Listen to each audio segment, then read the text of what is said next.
ജീവിതത്തിൽ റിസ്ക് എടുക്കാൻ തയ്യാറാകാത്തവരെക്കുറിച്ച് അറിയാമോ?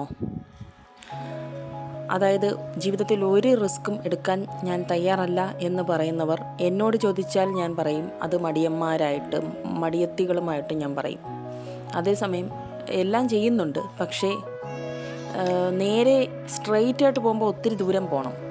വളഞ്ഞും തിരിഞ്ഞൊക്കെ പോകുമ്പോൾ കുറുക്ക് വഴി എന്ന് കേട്ടിട്ടില്ലേ? ആ കുറുക്ക് വഴി കൂടെ പോയാൽ നമുക്ക് വേഗം എത്താം എന്ന് ചിന്തിക്കുന്നവരെക്കുറിച്ച് ഞാൻ എൻ്റെ ലൈഫിൻ്റെ സ്റ്റഡീസിൽ നിന്ന് പറയുകയാണ്. എപ്പോഴും കുറുക്ക് വഴി തേടിപ്പോകുന്നവർ, അതായത് എളുപ്പപ്പണി, അത് അവസാനം വിനാശത്തിലേക്കെത്തും. എന്ന് പറഞ്ഞാൽ നമ്മൾ കഷ്ടപ്പെടേണ്ട സമയത്ത് നമ്മൾ കഷ്ടപ്പെട്ടേ മതിയാകൂ. അല്ലെങ്കിൽ അപ്പോൾ നമുക്ക് ഭാരം കുറയും, പിന്നീട് അല്ലെങ്കിൽ നമുക്ക് ഭാരം കൂടുതലായിട്ടും.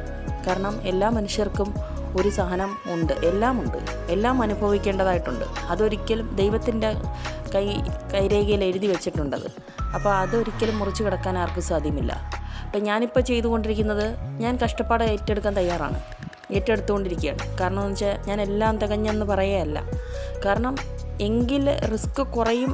എൻ്റെ കാര്യത്തിൽ ഞാൻ ഒന്നും പറയുന്നില്ല, കാരണം നേരത്തെ കൂട്ടി നമ്മളൊന്നും പ്രവചിക്കരുത്. അപ്പോൾ അതാണ് അതിൻ്റെ കറക്റ്റ്. നമ്മൾ കഷ്ടപ്പെടേണ്ടത് കഷ്ടപ്പെട്ടേ മതിയാവും.